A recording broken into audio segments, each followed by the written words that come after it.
कौन कौन बैठे? ड्राइवर जाइए। शाबाश।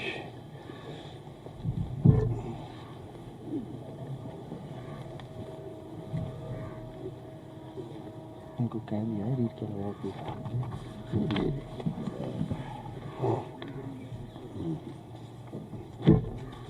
शुरू करें प्रारंभ। इजाजत है।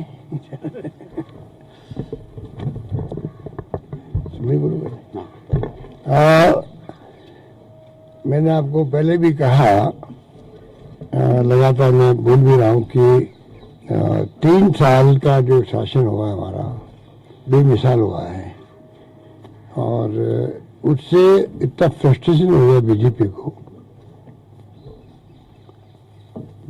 इतना फ्रस्ट्रेशन आ गई है कि इनको हाईकमांड को भी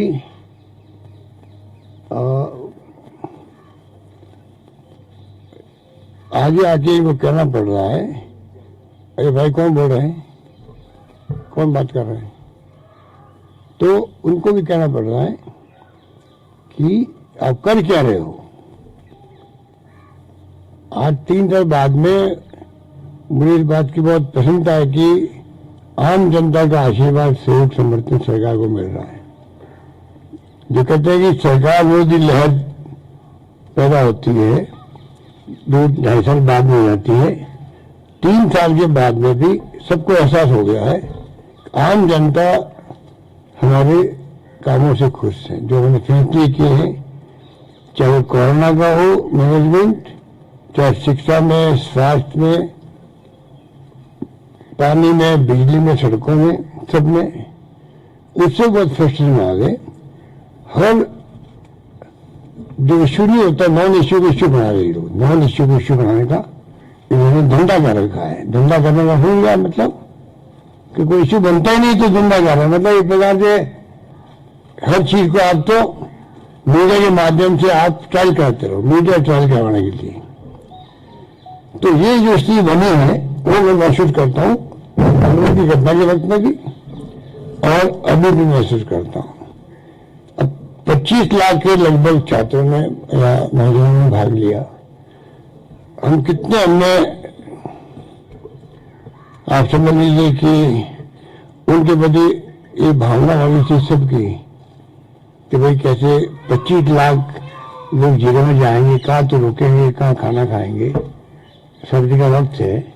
तो हमने तमाम जगह मैनेजमेंट, मैंने खुद मीटिंग बुलाई और हमने उनको सारे बसें फ्री की थी पहले रोडवेज की, फिर मालूम पड़ा तो कम पड़ रही तो वह प्राइवेट बसें करो और सब सुविधा मिल दी उनको।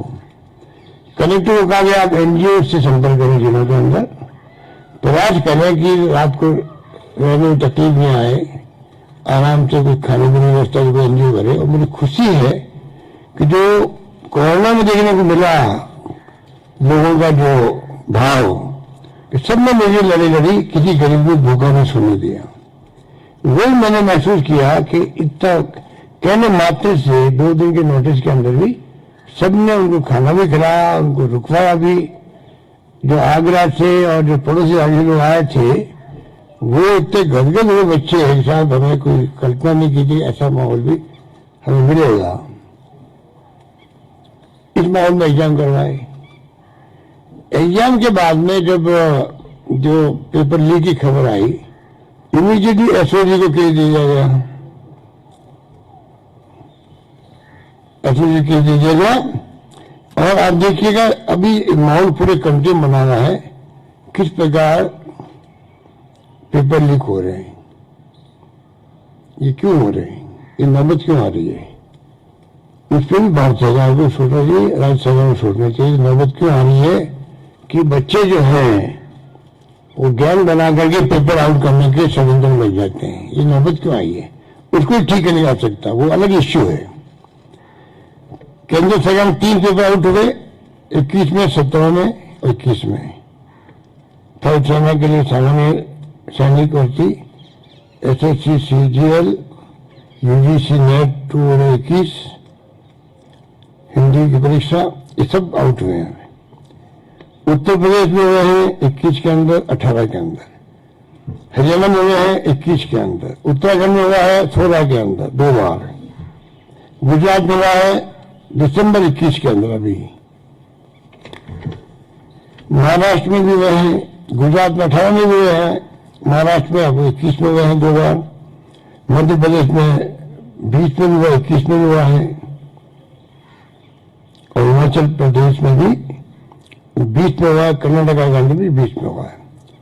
अधिकांश जगह पर ये नियुक्ति नियुक्त भी की गई है, करीब सब जगह नियुक्त की गई है। ये जो हालात बन रहे ये बहुत ही चिंताजनक स्थिति है, क्योंकि वैसे भी रोजगार के लिए आज देश में महंगाई के अलावा, महंगाई के बाद में रोजगार की स्थिति विस्फोटक बनती जा रही है, विस्फोटक। जो बिहार में देखा आपने, ट्रेन जला दी गई अभी, सालों बाद सुनते हुए ट्रेन जलाने की नौबत भी आई है। ये शुभ संकेत नहीं है पूरे देशवासियों के लिए, देश के लिए और सरकारों के लिए भी। उन्हें मैं सब सरकारों को शामिल करता हूँ, तो केंद्र की तो राज्य की सरकार, सरकार सरकार ही होती है, पर अच्छी संकेत नहीं है कि तब विस्फोटक स्थिति है, नौकरी मिल नहीं रही है, इन्वेस्टमेंट आ नहीं रहा बाहर से भी, कोरोना अलग ऊपर से आ गया, तो आप देखिएगा कि इन्वेस्टमेंट नहीं आने, प्राइवेट सेक्टर में नौकरी कैसे लगेगी और विस्फोटक स्थिति बनती है। कोई माहौल बना हुआ है और उसके अंदर सरकार ने करीब 1 लाख नौकरी नियुक्ति दी राजस्थान के अंदर, 90,000 के आसपास का प्रक्रिया चल रही है। उसके अंदर अच्छे माहौल में हम चाहते थे कि राजस्थान में कोशिश करें, इन्वेस्टमेंट 22 एक इवेंट होने जा रही थी, वो भी पोस्टपोन हो गई इस कोरोना के कारण से। और कैसे प्राइवेट सेक्टर में, कैसे पब्लिक सेक्टर में हम लोग नौकरियां दें, ये हमारी प्रायोरिटी है। पर बीजेपी ने जिस रूप में बिहेव किया है वो अच्छा नहीं किया है। बीजेपी का व्यवहार जो है ना, वो मैं समझता हूँ कि अगर मैं कहूँ कि कंडम करना लायक है तो कोई अतिशयोक्ति नहीं होगी।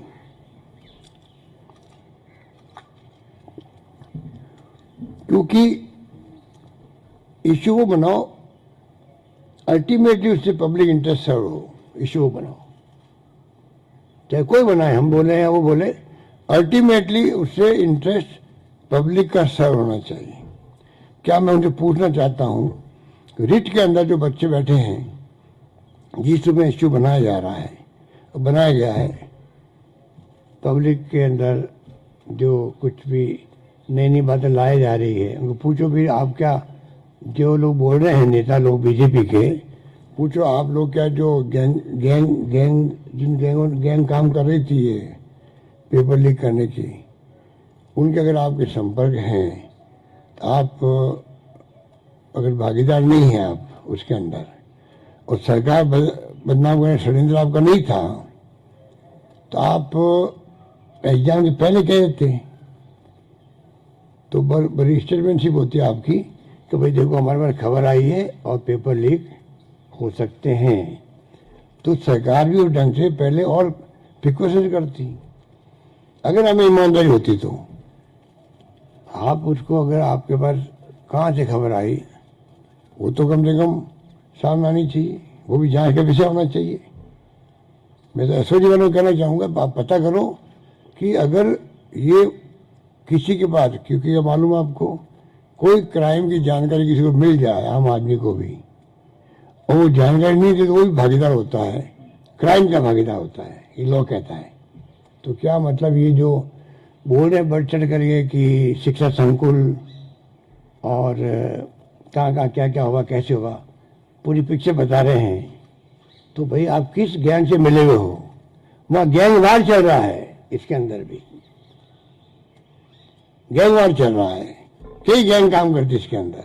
आप किस गैंग से मिले हुए बताओ, वरना कोई कारण नहीं था। अगर आप पब्लिक इंटरेस्ट होता आपका, आप शिक्षा मंत्री को कहते, चीफ सेक्रेटरी को कहते, मान लीजिए डीजी पुलिस को कहते, तो ये आप समझ सकते हो क्या हो रहा है।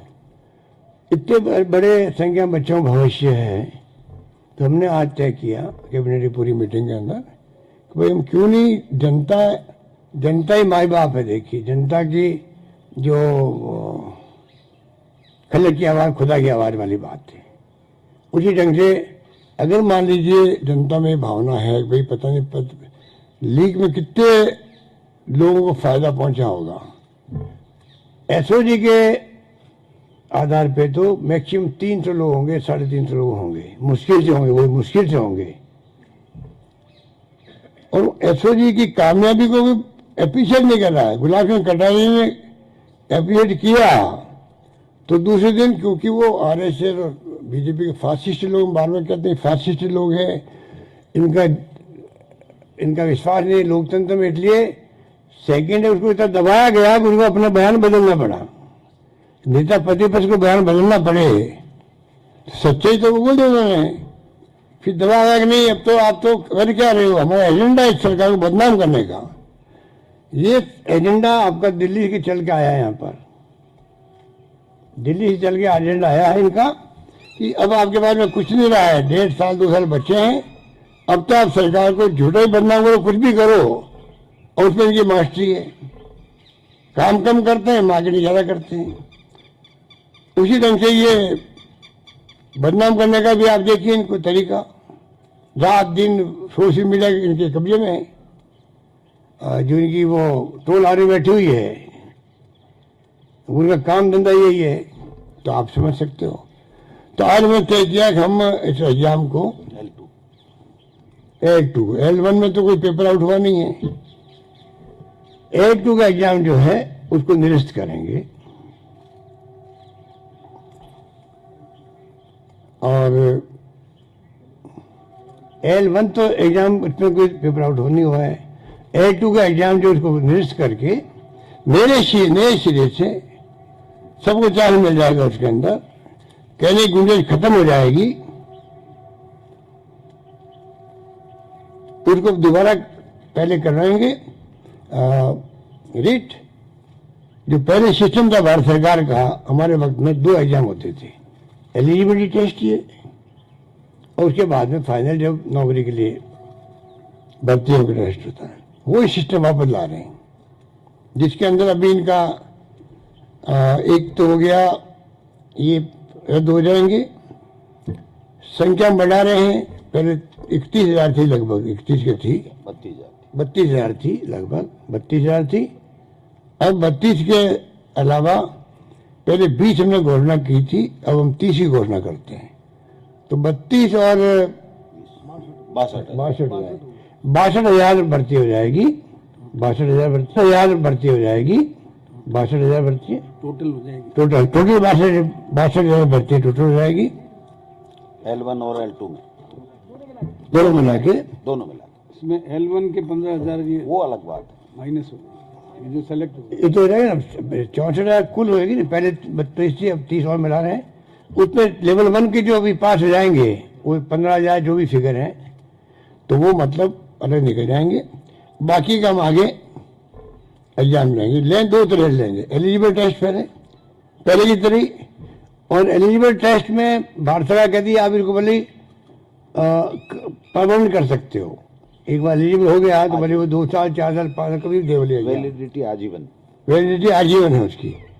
तो वो तो हम बाद में आपको बताएंगे जब रूट्स वगैरह बन जाएंगे, क्योंकि रूट्स बनाने पड़ेंगे नहीं इसको वापस, परंतु इसको अपन चाहेंगे कि वो कराएं और बाद में फाइनल एग्जाम करवाएं विषय वाइज, जो विषय के होंगे लोग जो कैंडिडेट विषय वाइज करवाएंगे।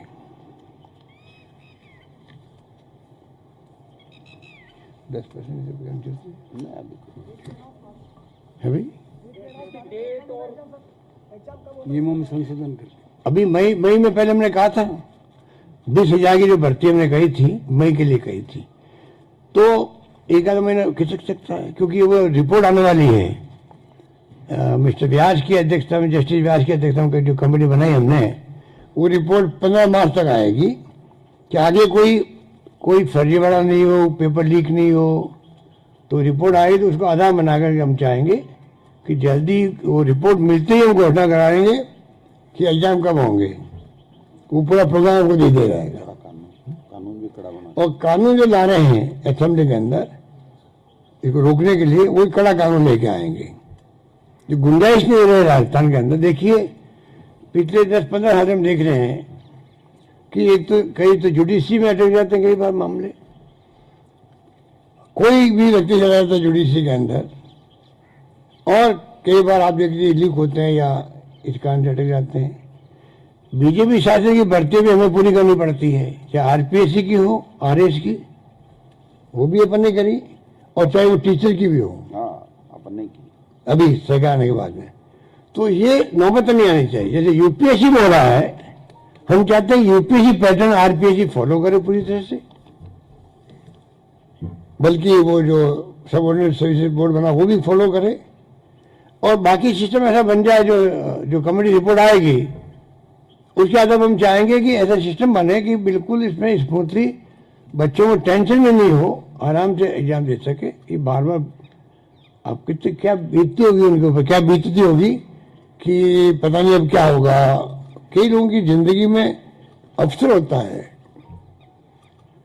नौकरी लगने वाली है और ये क्या हो गया, पेपर आउट हो गया, पता नहीं कितने हो गया। और ये हमारे जिनका कोई कहना चाहिए कि कोई रेस्पॉन्सिबिलिटी नहीं लोगों की, बोलने के अंदर खुद बोल जाते हैं। जब आप विश्वास करते हो एसओजी पर अच्छा काम कर रही है, उसके बाद में ये लोग जिस प्रकार से उन्होंने माहौल बनाया वो मैं समझता हूँ कि उचित नहीं है। और ये लोग जिस प्रकार से बोल रहे हैं, अपनी भाषा काम ले रहे हैं, वो भी उचित नहीं है। देखिए उचित नहीं है। ये जो होंगे उनको भी स्टीलन देंगे और ये जो रहेंगे मानुष के कारण से इसके उसको हम लोग इसमें छूट दे देंगे, मतलब उनको प्रॉब्लम नहीं आएगी।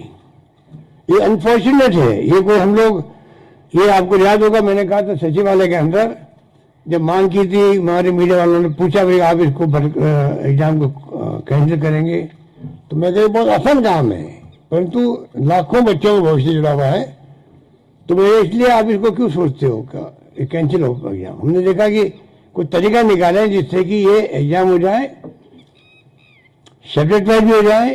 परंतु मैं देखा हम कुछ भी कर लें, जब ये तय कर बैठे हमारे विपक्ष के नेता लोग, हमें तो सरकार को बदनाम भी करना है, एग्जाम होने देंगे नहीं टाइम पे, ये आगे भी। इसलिए हमने कहा नए सिरे से शुरू करते हैं, जिससे कि टाइमली फिर एग्जाम होने लग जाए। हमको इससे खुश नहीं है, इस फैसले से, इनकी हरकतों से तंग आकर के हम देखते हैं कि बच्चों का भविष्य खराब क्यों हो। लाखों बच्चे होते हैं, परिवार होते हैं उनके, उनमें क्या बीतती है।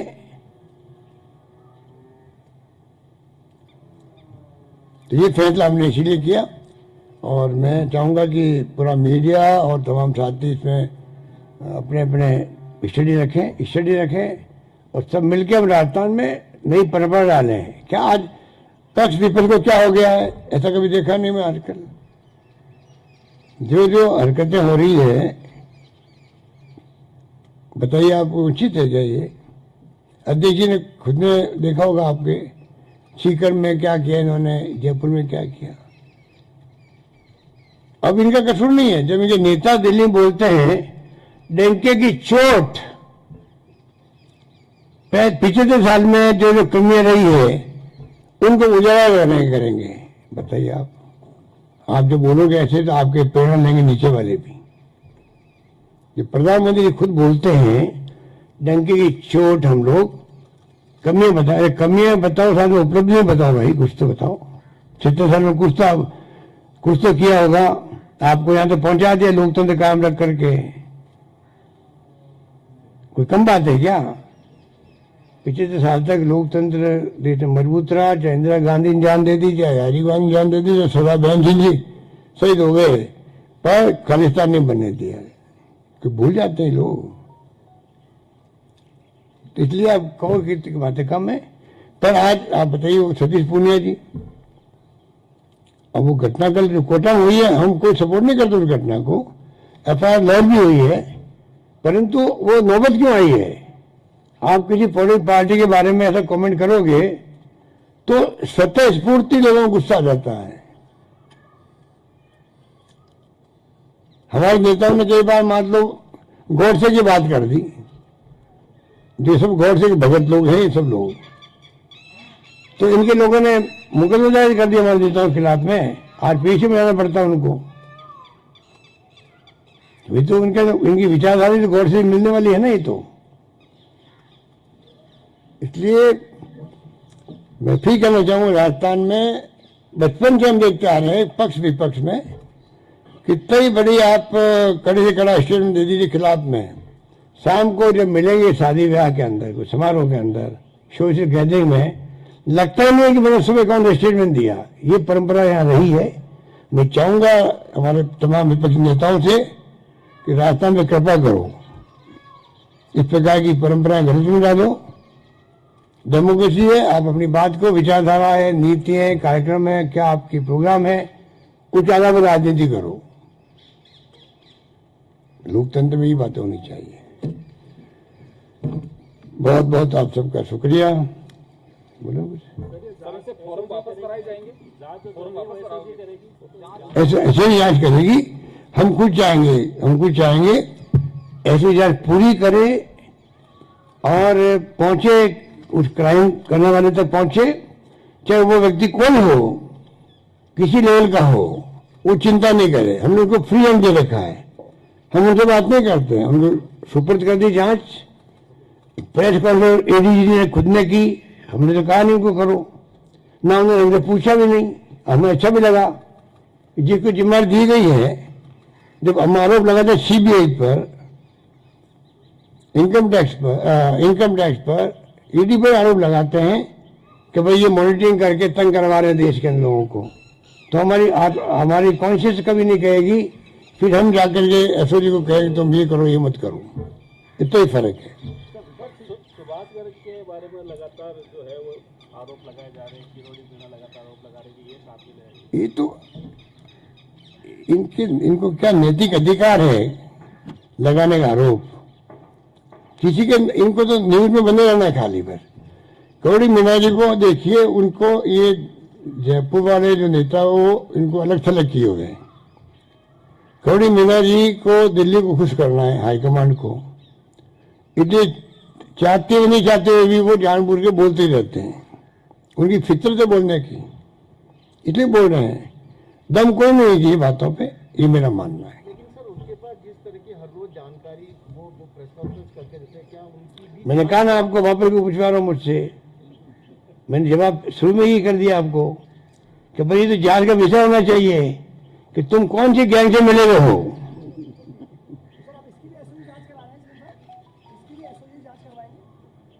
मैं कौन हूं करने वाला? एसओजी की ड्यूटी है कि जिसको जो उनको लगे कि ये जो हमने जांच पढ़ाई है आगे, इसमें जो अगर मान लीजिए उनको जरूरत पड़ेगी कि बयान देने के लिए, बयान। सर किरोड़ीलाल मीणा जी ने कहा कि एसओजी जो है गलत दिशा में जांच कर रही है, सीबीआई अगर जांच करती तो दिशा सही हो सकती है। उनकी बातों में ज्यादा उनको सीरियस लेना नहीं चाहिए आपको।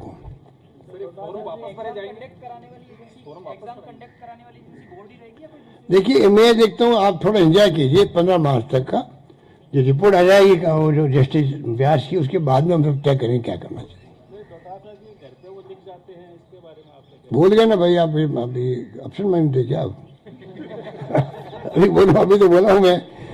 इनके मैं जवाब दिया, इनके घर कुछ लिख जाते हैं, वो क्या कमेंट करते हैं, क्या हो रहा है, ये तो मैंने कहा आपको। सबसे पहले तो आप सबका स्वागत। आज राजस्थान में भारतीय जनता पार्टी के नेता अपने आपस के वर्चस्व की लड़ाई में 20 लाख युवा बेरोजगारों के भविष्य के साथ खिलवाड़ कर रहे हैं। 20 लाख युवाओं के साथ केवल और केवल आपस में मैं बड़ा कौन और अपने आला कमान को खुश करने के लिए किरोड़ी मीणा जी और सतीश पूनिया जी दोनों राजस्थान के युवाओं के हितों के साथ में कुठाराघात कर रहे हैं। पेपर लीक, पेपर चोरी पहली घटना नहीं है, लेकिन यह पहला उदाहरण है जब सरकार ने आगे बढ़ करके जब सूचना मिली, एसओजी को जांच दी और एसओजी को यह कहा गया कि आप पूरी तह तक जाइए, इसमें कौन सी गैंगें काम कर रही हैं, किस प्रकार से कर रही हैं, उसको पूरी तरीके से समाप्त करना है। यह हमारी सरकार का ऐतिहासिक फैसला।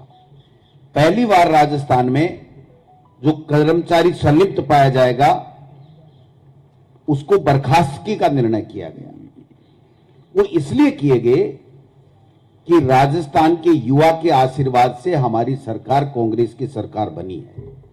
उस युवा को जो हमने हमारे जन घोषणा पत्र में कहा था कि हम आपको रोजगार देंगे, नौकरी देंगे, उस नौकरी की दिशा में हम हमारे 3 साल में उनके 3 साल से ज्यादा नौकरियां दे चुके और आगे उनकी 5 साल में जितनी नौकरियां दी उससे हम कहीं ज्यादा नौकरियां देने वाले हैं। 3 साल में गुड गवर्नेंस के कारण से ये लोग किसी भी बात का मुद्दा नहीं बना पाए और सरकार गिराने का षड्यंत्र किया, वो औंधे मुंह गिरे। उससे बौखलाए हुए दिल्ली में बैठे हुए भाजपा के नेता अमित शाह जी, मोदी जी और उसके साथी, और यहां पर 2 ग्रुप बल्कि 3 ग्रुप हैं। वसुंधरा राजे जी का ग्रुप, सतीश पूनिया प्रदेश अध्यक्ष है उनका ग्रुप, और किराड़ी मीना जी एकला चलो रे अपना ग्रुप। ये तीनों ग्रुपों ने अपनी वर्चस्व की लड़ाई में 20 लाख राजस्थान के युवाओं को सपनों को चकनाचूर करने का काम किया। उनको इंतजार करना चाहिए था एसओजी का, और मैंने पहले भी कहा था पीसीसी प्रेसिडेंट के नाते और तत्कालीन शिक्षा मंत्री के नाते कि आप कोई भी क्लू बताइए, कोई भी सूचना दीजिए, सरकार पूरी तरीके से जांच करेगी।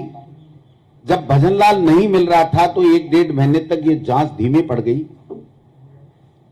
मैंने माननीय मुख्यमंत्री जी को आकर के कहा, इसी लोन में हम बैठे थे, कि मुख्यमंत्री जी युवाओं के कारण से हम लोग आए हैं। युवा ये महसूस करता है कि इस जांच को पूरी तह तक ले जाना चाहिए। इन्होंने तुरंत टेलीफोन उठाया और अशोक राठौड़ जी को कहा कि ये जांच आगे क्यों नहीं बढ़ रही है। उन्होंने कहा भजनलाल बिश्नोई हमें मिल नहीं रहा है, हम लगा रखे हैं आदमी, जो ही मिल जाएगा हम इसकी तह तक चले जाएंगे।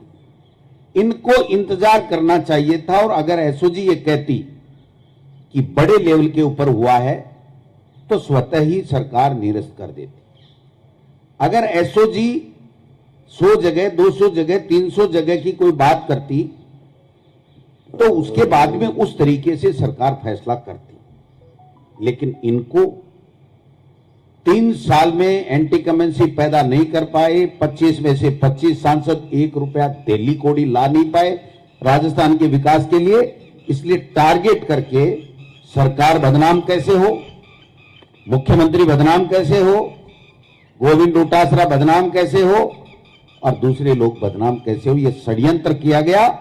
हमारे खिलाफ तो षड्यंत्र करो, बदनाम करो, अगर हम सच्चे हैं तो सच्चे रहेंगे। इनके बदनाम करने से हम में से कोई भी बदनाम होने वाला नहीं है।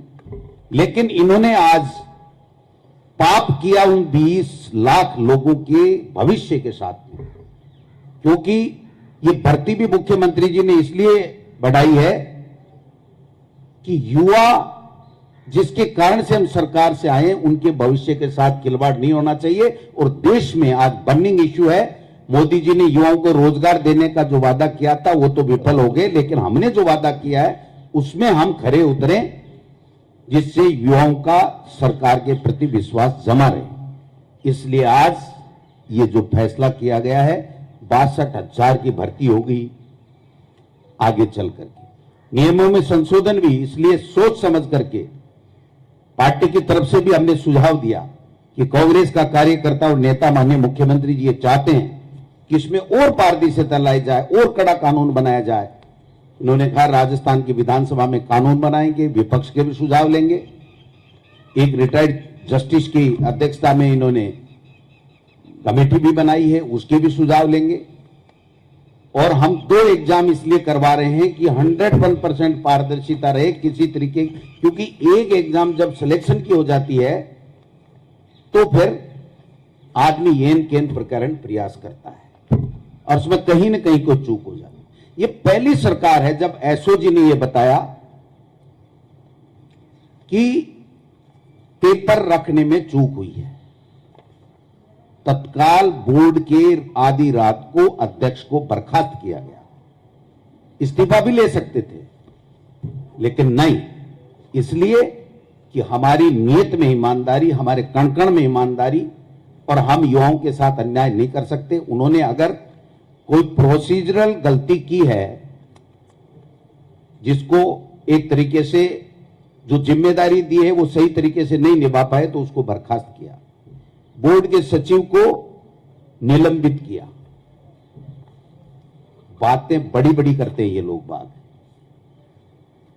किस प्रकार से मुख्यमंत्री जी ने कहा, कहां से क्या तार जुड़े में कैसे सूचनाएं आ रही हैं, ये सब दूध का दूध पानी पानी होने वाला है, पानी का पानी हो जाएगा, चिंता करने की बात नहीं है।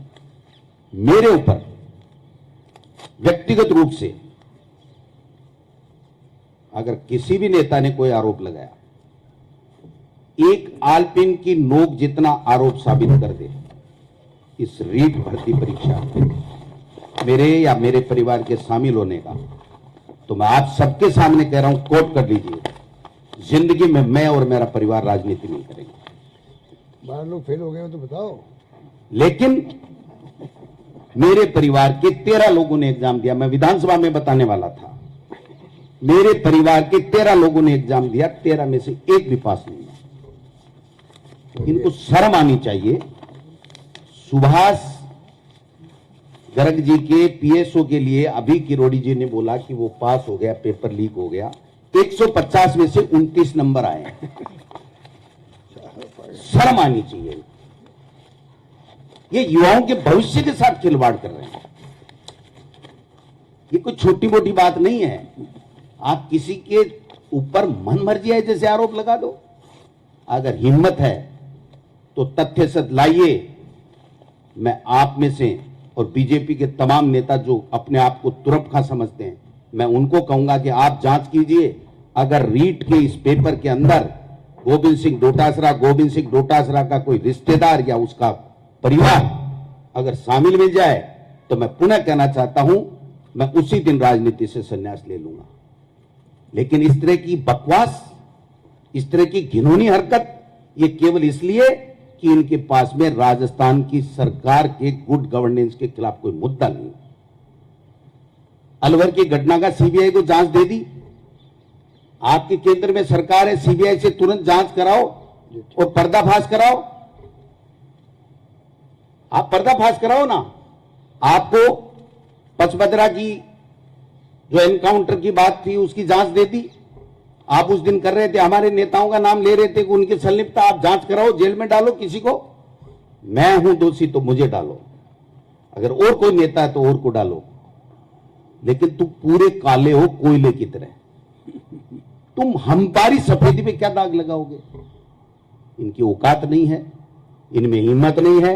उन्होंने केवल इतना काम कर दिया कि जिन युवाओं को हम महीने 1.5 महीने में 32,000 युवाओं को नौकरी देना चाहते थे, उसमें से आधे बच्चों को अब 4, 6, 8 महीने इंतजार करना पड़ेगा।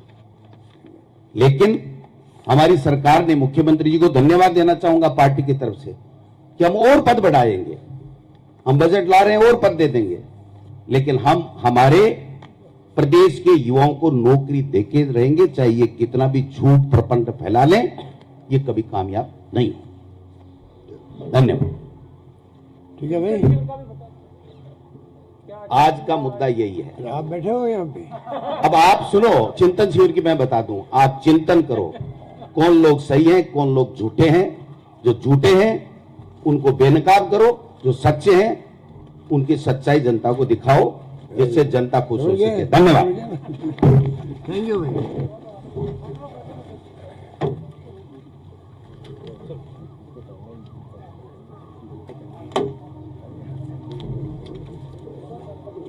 नमस्ते। हेलो, आप सभी से आग्रह है कि अल्पाहार करके आप यहाँ से निकलें। ये इन्वर्ट वाली घोषणा भी सब बजट में कर देना सर।